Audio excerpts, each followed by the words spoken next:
Hi and welcome to another gaming video, and in today's video I am taking a look at a new Nintendo 3DS XL in 2023, and here it is. This is a metallic black version, although to me it looks more of a grey than a black, but it is a lovely looking console. I do like the colour of it. It's not my first new 3DS XL. I had a metallic blue one back in early 2022, and for some bizarre reason parted with it and regretted it. I've been enjoying my original 3DS for a while, but I wanted a XL device again. And prices for 3DS consoles at the minute are absolutely through the roof. I took a look at sort of just a regular 3DS XL, and there wasn't much of a price difference. This one came up at a very reasonable price, so I went for a new 3DS XL model, and I'm quite pleased that I did, because I love my DSi LL for its massive screens for playing DS games on, and I wanted a 3DS with massive screens to play games on. So this is a new 3DS XL, released about 2014 I think, and it is the creme de la creme of 3DS consoles. Well, it's part of the new range, so it's got the beefier processor, more GPU RAM, extra system RAM. It's got the extra shoulder buttons, so you've got these two extra ones here. It's got the little tiny C-stick nub type thing there, so it gives it almost like a twin stick feel. And it's got the better face tracking 3D, and the design and build quality of this console is absolutely phenomenal. Unlike the new 2DS XL, which I did also own at one point, which seemed cheap and flimsy, this is, well, it's just amazing. It feels sturdy. That hinge, you can hear that hinge clicking into place, and it's really solid. The screens are super large, especially the top one. The one thing that people did complain about, and I don't really see it as much of a complaint, is that to access the micro SD card, because the new range took micro SDs, whereas the 2DS, the 3DS and the 3DS XL took just standard SDs. But to access the micro SD on a new 3DS XL, I'm not sure about the other two, the new 2DS XL or the new 3DS, but on this one you have to take these two little screws out and take the back panel off, and it's hidden under there. Nobody needs to access it every 5 minutes, so it really isn't a bit of a, well, it's really not a problem at all. So let's just quickly turn it on so you can just see how amazing the screens look. I will say that this one, as well as the metallic blue one that I had, are a massive fingerprint magnet. I am constantly wiping this clean, and within minutes they come back. You can see just by holding the console, you're getting these smudgy fingerprints, but it's just because it's a glossy console. So this is what it looks like. Let's turn that 3D slider off and get some sound on there. So you can see that the screens are amazing.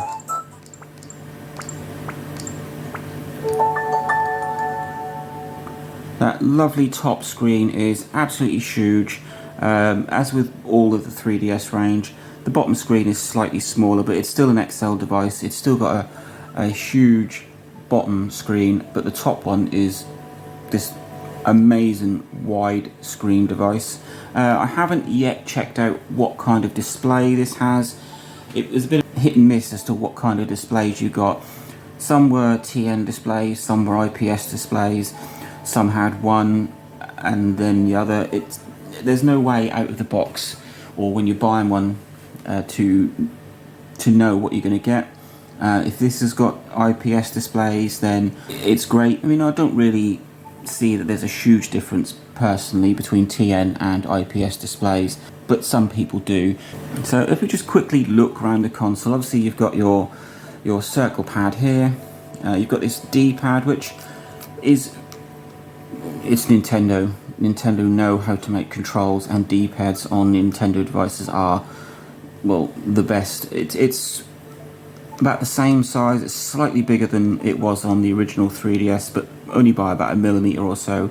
You've got these lovely X, Y, A, B buttons, and I don't know if you can see that, but when they brought out the new range, especially for the new 3DS and the new 3DS XL, they paid some sort of homage to the Super Nintendo. So you've got slightly coloured buttons there, a red A yellow B, a blue X, and a green Y. If you were to buy the new 3DS, so not the XL version, the actual buttons would be coloured, but on the new 3DS XL range, it's the letters on the buttons that are coloured.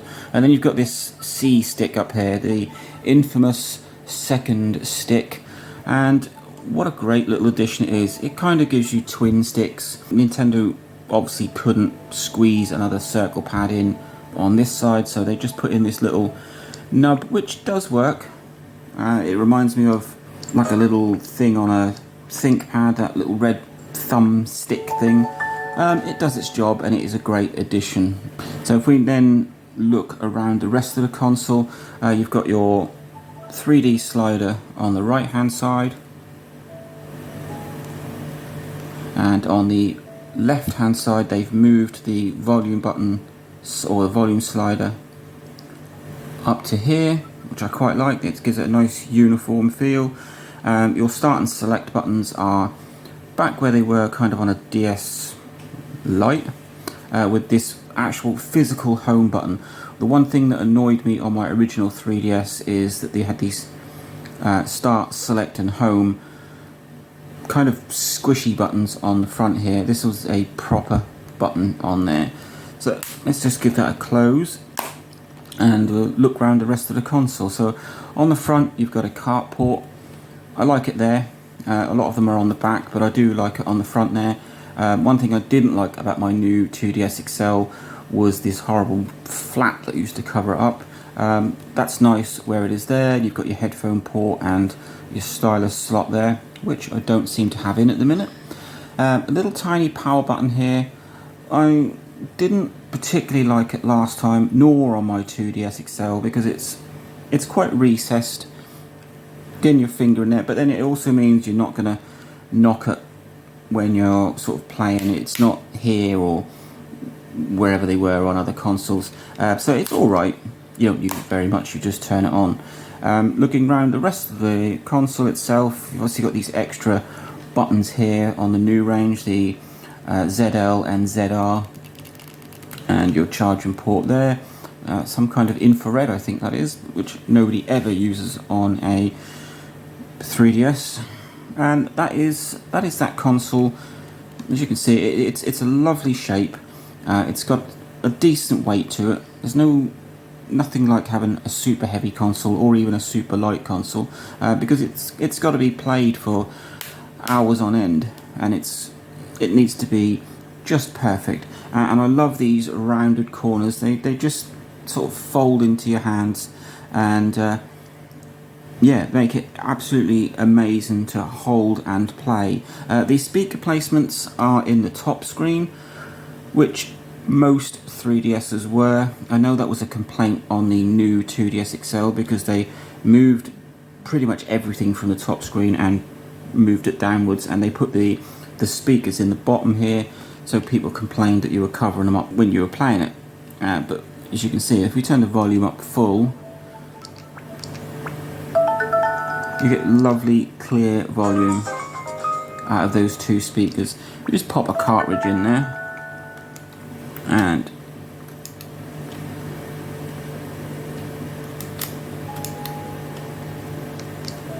well, that just didn't pick that up at all. That's not good.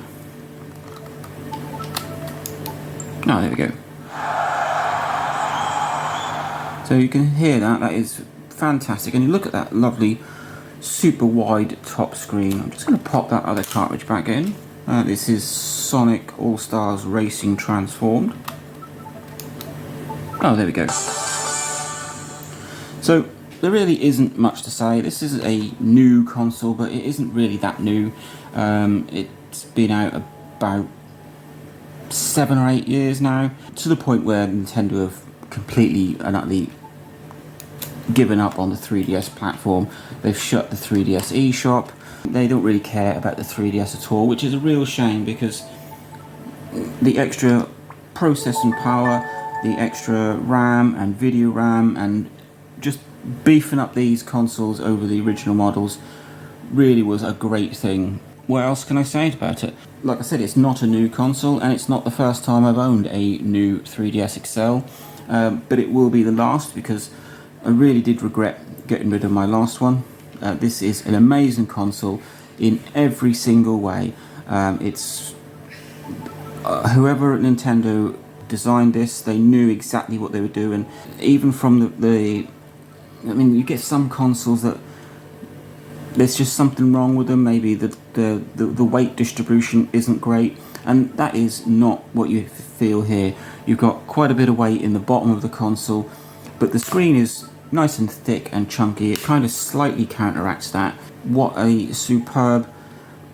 I mean, unless you've got one in your hand, you're not going to be able to judge that, but it's amazing. Like I said, you've got these super comfortable round corners.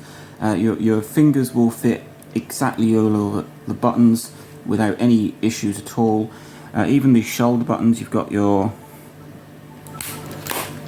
these two on the top here, but your fingers quite easily reach to the next ones across, and they are slightly more pronounced than the corner ones, so you can feel them with your fingers. So that is me taking another look at a new 3DS XL, the creme de la creme of 3DS consoles. It'll play 3DS games, it'll play new 3DS games. It could be running custom firmware, so it can play a lot of homebrew stuff. That is really where these consoles come into their own, because Nintendo didn't show them much interest. They sort of released these consoles through a lot of fanfare and then ditched them. When the homebrew community then kind of picked that up and went, well, we've got all this extra processing power, all this extra beef under the hood.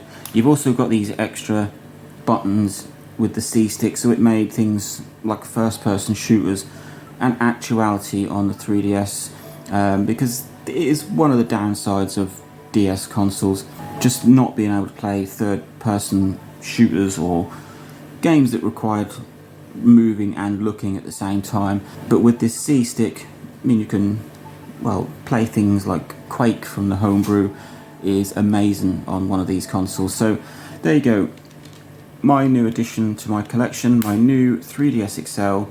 It is a phenomenal console, and I'm now off to install custom firmware on it and really open this bad boy up.